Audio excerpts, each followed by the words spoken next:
Here is why AGI may not happen this decade. In today's video, we'll break down Dwarkesh Patel's points on the matter. If y'all don't know him, he researches and interviews key people at the edge of this field. I linked to his stuff below. The first argument from Patel is similar to some of the findings I read about in the Apple paper Illusion of Thinking, or the illusion of thinking. In both instances, the LLMs discussed appear to lack the ability to internalize knowledge. More explicitly, the examined behavior shows that models can't learn in real time. Patel writes, "The reason humans are so useful is not mainly their raw intelligence, it's their ability to build up context, interrogate their own failures, and pick up small improvements and efficiencies as they practice a task." Patel then argues that LLMs don't work in this manner. Instead, they are a raw intelligence that is expected to perform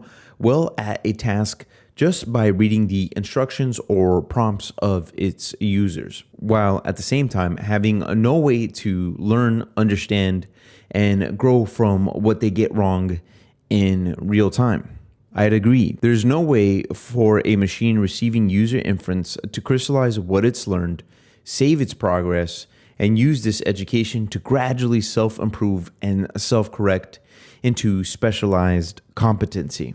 Patel references Claude Code's context window as a potential solution, but sees saving lessons learned strictly in text modality as a limiting factor for scaling said solution. In short, LLMs can't learn and improve themselves in real time. They're kind of like an intern, except that this intern approaches every niche problem with only the knowledge gained from a university, despite your attempts at teaching and several months of interning. Next, after interviewing researchers at Anthropic, Patel argues that training models for computer use is a challenging problem to solve. According to him, testing model computer usage outcomes is time-consuming and highly resource-intensive.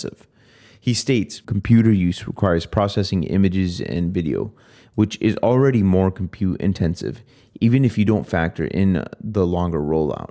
This seems like this should slow down progress." Most interestingly, he points out that AI agents tasked with computer usage suck at it. Accordingly, there isn't enough data related to multimodal computer use for the models to train on. This point is the strongest thus far and is analogous to a dilemma with self-driving, which is that beneficial AI, or AI that works, has to be able to adapt and perform in dynamic situations that are outside the original scope of the training data. If this is the case, you'd expect the solutions to be algorithmic improvements. However, Patel notes that the algo improvements that advance us from GPT-4 to O1 took 2 years. He does, to his credit, give props to the advancements that have occurred in AI thus far. However, according to Patel, because we're reaching the limit of how much we can scale compute, if today's infrastructure can't result in AGI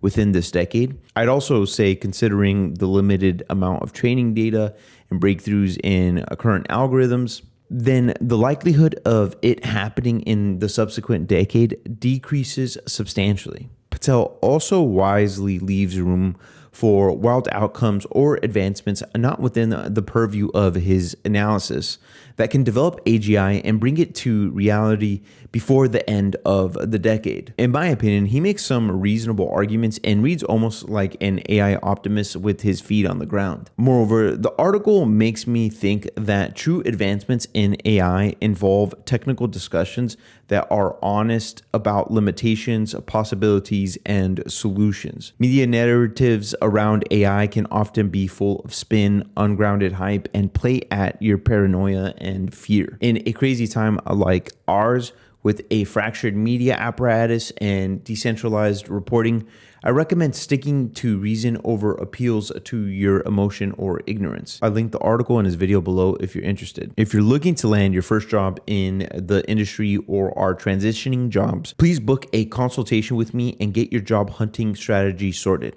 I left the link down below. I recently helped a client navigate today's crazy job market and land his first tech support job. Otherwise, if you're interested in learning the job hunting strategies I teach my clients for free, or if you're a DIY guy, please check out this video right here. Thank you so much for watching, and I'll see you next time.